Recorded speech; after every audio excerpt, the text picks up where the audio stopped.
everybody, to another edition of Pillar to Post here on the 97.3 ESPN YouTube channel.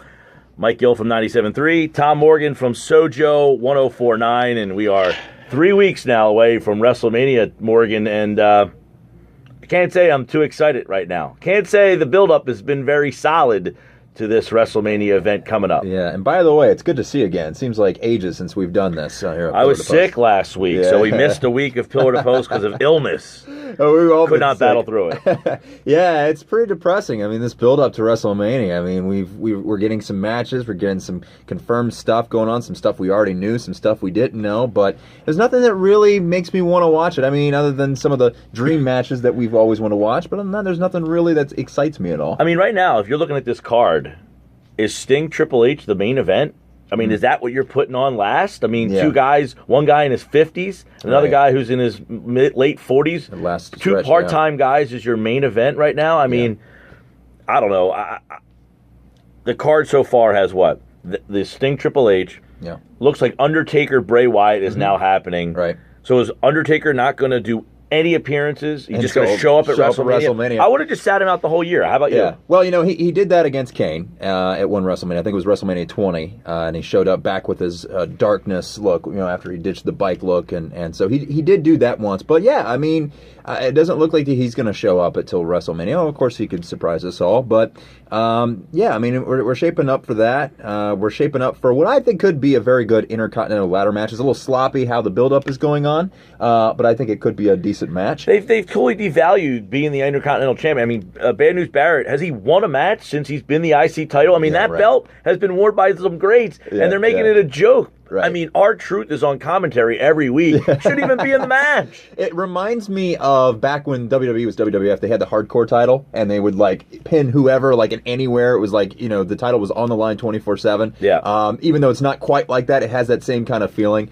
But then you get some weird stuff like Stardust is now in the mix, and Daniel Bryan is now confirmed for the match, too. Look, Daniel Bryan was going to be in the main event of WrestleMania. He was in the main event of WrestleMania last year. Now he's in some ladder match with R-Truth. Well, he better win. Come on. It should be the match of the night, hopefully. Dean Ambrose. Ziggler's in that match, too. Ziggler's in that match. Dean Ambrose is in that match. Luke Harper is in that match. Some good participants, but to put them all in one match, plus a 20-man battle royal, which is like, if you went to Wildwood in the middle of the summer, you'd see these 20 guys. This is WrestleMania. I mean, this is like a live event battle royal. It's ridiculous. Yeah, and I'm looking for a few surprises, but I don't think we're going to get a whole lot. So, but let's. By the way, and Cena and Rusev. Yeah. I mean, I guess that's okay. The way they got to it was a little hokey. Oh, the United States versus Russia thing, which was big in 1988 when Hulk Hogan was waving the American flag everywhere, you know. Well, and then what do you make of, you know, speaking of Raw, we'll work from the back to the front, I guess, here. You know, we knew Orton was going to turn. Yeah. But then he just squashes Seth Rollins the other night. Destroyed him. What's the build-up to WrestleMania now? You just saw him absolutely, just from pillar to post. No pun intended. And by the way, I've been trying to YouTube different times, the WWE or ECW, whoever have mentioned pillar to post, and I've seen a few. Yeah, no, he really did. And I think we were kind of due for that. I mean, Randy Orton, that's how he got squashed, and then he was out for a couple months as Seth Rollins and the Authority made a fool out of him. So, you know, he gets his little time, and now Seth Rollins is a little angry. And here's what I think is going to happen. I think not only will I think Randy Orton could beat Seth Rollins at WrestleMania. Seth Rollins still cashing in his briefcase. Yeah, I think we should really dive into, number one, what's going to happen. Now, Brock was on Raw. Great segment, by the way. Oh, yeah. Paul Heyman had a little bit of a shooter. Yeah, who do you think is cutting the mic? Is there some kind of weird, like, WWE thing, or are we going to actually see someone show up saying, I'm the one cutting your mic off? Well, whatever it was brilliant. It was. And Brock, I love his job. Pay me, I stand there, I don't have to say one word. Right. You know, we don't know the contract situation. We have no idea what's going to happen. I mean, if people know that he's not coming back, is it going to be Goldberg, Brock, all over again? WrestleMania, what was that, 27? 22? WrestleMania 20. 20. Actually, 20, yeah. My God, was that long ago? A long time ago, man. Yeah, that was when Brock was flipping off the fans. And, well, we all knew that Goldberg and Lesnar, that was their last match. Or at least we thought we did, because Lesnar Well, the reports had been out there that Lesnar was leaving. Neither of these guys cared. I love it, by the way. Sorry. When Heyman said he will defend the UFC title and the WWE title. Yeah, and then he talked about Mayweather and Pacquiao, and he's Great. like, both of them combined are still 10 pounds less than Brock Lesnar. Yeah. And he incorporated all this stuff, and only Paul Heyman can get away with stuff like that. It was almost like Lesnar thought he was shooting, because Lesnar was like, dude, you're going a little overboard tonight. Yeah. Well, and I think that since the whole mess backstage where he didn't show up in the ring because of obvious whatever issues, I don't know if you noticed, but in the screen, it had huge WWE World Heavyweight Champion. The screen was a little different. It was really like sharpening up Brock Lesnar a little bit more. From a production standpoint, trying to highlight him. I don't know if you can highlight him any more than you can. But yeah, I mean, it really is safe to assume that either Roman Reigns or Seth Rollins will cash in the briefcase, or they just might shock us all and say Lesnar wins and he signed another 1-year deal. Who knows? I mean, do you even want to see him come back? If he's going to be the champion again and not be on TV and not be at some of the pay-per-views, do you even want him to be back? I do want him back. I don't think he should hold the title and be a part-time wrestler. What if he decided afterwards, look, I've beaten everybody here. Mm-hmm. Here's your title, Triple H. It doesn't mean anything to me. And go put it in the trash can. Or something basically like that. Devalue and then restart. Basically hit the reset button, because I can't imagine they want another full-blown year of him being the champion if he's not going to appear. Yeah, no, I agree. And I think the WWE title is being very much devalued because of Brock Lesnar's schedule. Now, it's still Brock Lesnar. I think people understand, who he is, the beast and incarnate. But, the part-time schedule really devalues things. One great thing about John Cena being the champion was that he was on. Always there. He was always there. Every Monday, if he was on SmackDown, he was on SmackDown. There was never a problem. All right, well, it's March. We're recording this on the 11th. Mm-hmm. So 3 weeks till 3 Raws until WrestleMania. Yeah. Give me your prediction this week.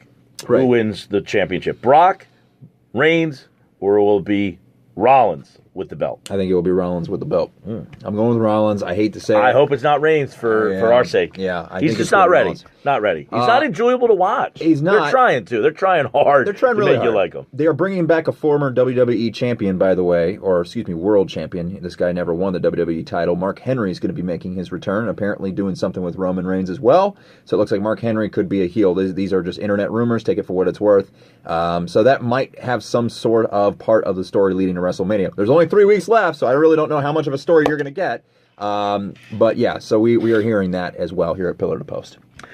Mark Henry, Kane, Big Show, they got to start finding some more big guys to be like those. These guys have flipped and changed so many times. They really have. Anytime they come out, there's just no reaction. I don't know what's going to happen with Sheamus either. He's still not on television yet. Right. Orton hasn't wrestled since he's been back. I don't know what they're waiting for with some of these guys. I guess Sheamus might have had a setback or something because he's not out there. He has no match. He could be in that 20-man battle royal, which, who cares? I mean, if he wins a 20-man battle royal, does anybody care? No. It's a shame. No. And who won the battle royal? It was the first one last year. The Big Show was runner-up. Cesaro. Cesaro won, yeah. And I thought that was cool because it was great for Cesaro.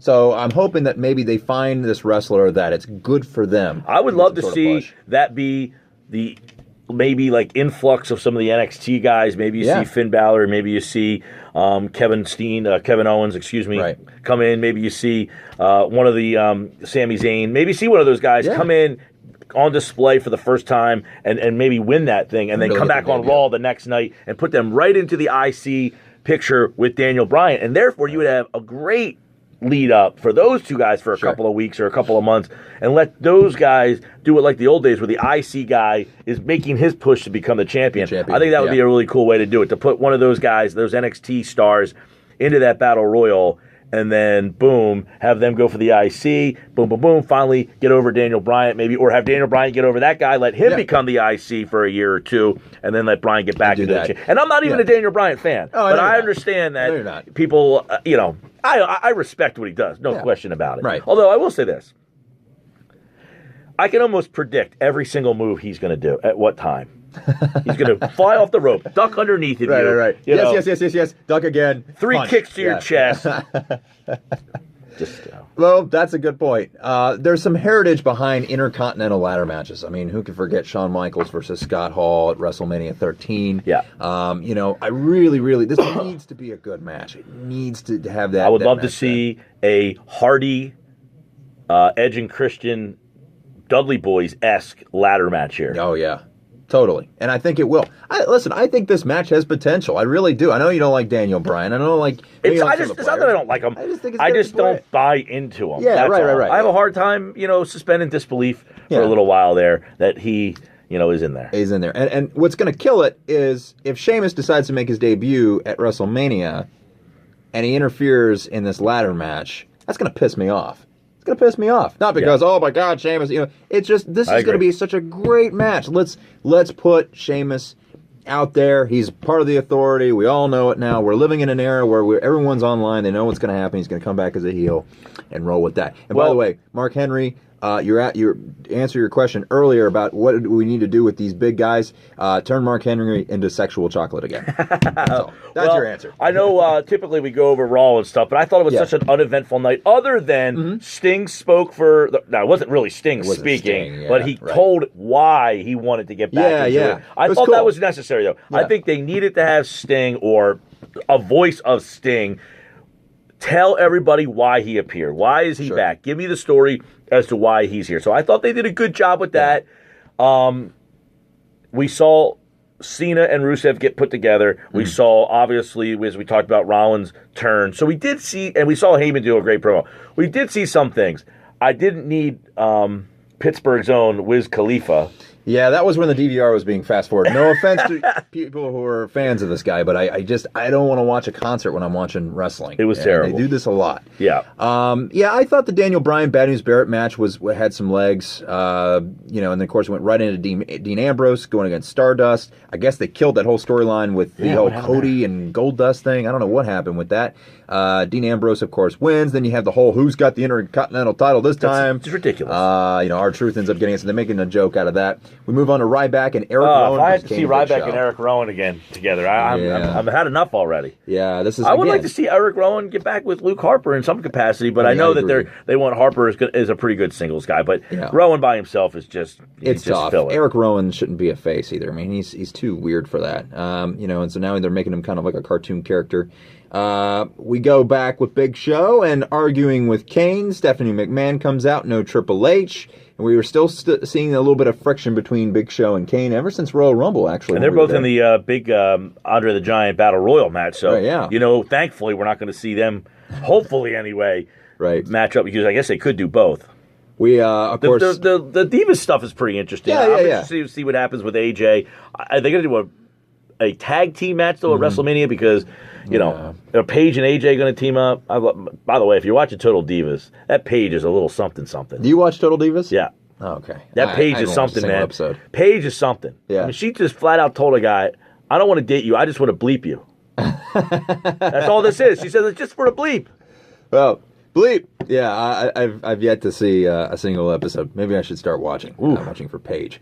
All right. You're not a Paige fan?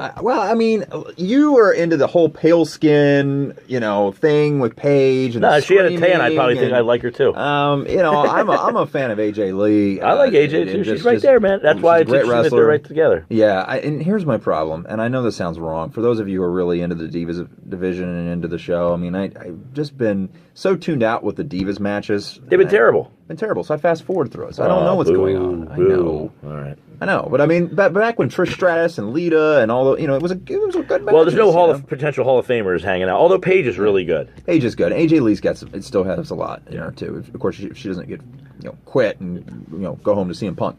Axelmania. Axelmania. I love this. I think hilarious. It's great. Him and the two most popular guys right now are him and Mizdow. Yeah. No, I mean, I love it. I think it's great for Curtis Axel. He needed something like this. His face even looked like Hulk Hogan when he's ripping his red shirt. I mean, I love this. I'm gonna be down at Hulk Hogan on Clearwater Beach though next week. You're going to be with Hogan? You're going to see him? Well, I'm going to a store. It's right on Clearwater Beach. Okay. All right. It's pretty cool. It's got all different memorabilia and stuff. Right on. I'll come back with my Hulkamania shirt. What should I get? Yellow or red? I think if you wear your Hulkamania red shirt, I'll wear my yellow bandana. Cool. The next time we do Pillar to Post, after you're done with your spring training or spring break, whatever you're doing next week. So we moved on to Rusev versus Axelmania. We talked about that. Rusev, of course, wins. Cena comes in. We see Rusev finally tapping out. Not an official match or anything. And we have what we all knew already, Rusev versus John Cena at WrestleMania. Yeah, I mean, Cena basically made him pass out, and then he got Lana, who basically gave in, and then Rusev has made Lana. I don't think that's the beginning of those two splitting up, but he was, obviously saying, why did you do that? Why did you give in? Like, blah, blah, blah. So I'm not all that thrilled about the match. It's hilarious that, Cena is now, like, all of a sudden in the mid-card, wrestling for the fact that she said, we'll put up the U.S. title. And he was like, really? All right, you got me. You guys are 16-time world champion. Yeah, you're going to put the U.S. title on the line? Great. It's the United States title, but I don't think it's Cena going to a mid-card. I think this is a great push for Rusev. That's the way I look at it. I think this is the whole U.S. versus Russia. Rusev was the runner-up at the Royal Rumble. He could have won the thing. I think Rusev's got a lot of potential. It just so happens to be the United States title. There's not one thing left on this paper worth talking about. There really isn't. New Day versus Cesaro and Tyson Kidd. Natalia versus Naomi. The Usos versus the Los Menadors. Is that how you pronounce it? Yeah. Poor Naomi, by the way, who gets roped into the Usos story basically because she's married to one of the Usos. Right. So they have to ruin her whole career now because of that? Yeah, nah. Poor girl. Yeah, it's tough. And the Los Menadors actually won that match, which was really interesting. And then we finally see glimpses of The Undertaker. I was a little disappointed. I was hoping to see The Undertaker in the flesh. We talked about this earlier, and it doesn't look like we're going to see him until WrestleMania. Yeah, they have like a sign up on the, the Jumbotron, the Titantron. They still call it the Titantron? Titantron, Jumbotron, I think everyone... Well, it just said, I will be there, or whatever, rest in peace, so it looks like Undertaker. I think they should have waited till next year, because... WrestleMania is the streak. You go to WrestleMania, you look forward to WrestleMania for the streak. Now there's no streak. There's no build-up. There's no streak. They should have given him the year off and let him come back next year with, somebody building up for a full year, not a couple of weeks with some, bizarro world guy screaming at an urn. Resurrect him and that sort of thing. Should have waited another year. And as a wrestling fan, of course, and we're not going to get the match that we want in Undertaker versus Sting, but of course we always wanted that for years, but you might as well just watch it on your WWE 2K15 on demo mode. You're probably going to get a better match, because now if this happens, it's going to happen at next WrestleMania, and these guys, they might as well just be in the Hall of Fame. But then again, I might be wrong. All right, so then we finally move on to... Bray Wyatt. We talked about The Undertaker. Roman Reigns versus Seth Rollins and Randy Orton. We talked about Randy Orton squashing Seth Rollins. Seth Rollins going for the tag. Randy backing out. Typical Raw writing here. Yeah, and you had typical Raw writing, and then you had a typical Raw ending where one guy just absolutely gets ripped apart, and then you basically erased any, what am I supposed to wait for now for WrestleMania? I saw one guy just absolutely destroy, rip them all over the place. Well, I didn't get that. I didn't get what they did there. I think the next three Raws, they got a lot to do. They set up a couple of matches. I'm not all that excited about the card. Keep this in mind, too. I was thinking about this the other day. Where is WrestleMania? California. San Francisco. Correct. Right. What time will WrestleMania be out in San Francisco? Yeah. So... think about the entrances, the pomp and circumstances of what makes... Remember we talked about this a couple weeks ago about... Does Sting have to be a great match with Triple H? It doesn't have to be because their entrances are going to steal the show. Oh, absolutely. But if they're in broad daylight... Does The Undertaker come out in broad daylight? You're not going to get a lot of daylight. Yeah. You can't put The Undertaker in broad daylight at 4 o'clock in the afternoon. You can't have Sting come out at 4 o'clock in the afternoon. And do that. Now, they had a WrestleMania on the West Coast outside. It was... Undertaker versus El Gigante. Yeah, and I can't remember what number it was. Now, did he come out in broad daylight? Giant Gonzalez. Yes, they were out, Brad. That was the worst Undertaker. That was one of the worst matches of The Undertaker. It was actually a DQ. That was one of the worst. There was a guy wearing like a suit that had like ripped abs. I should bring that to Florida with me.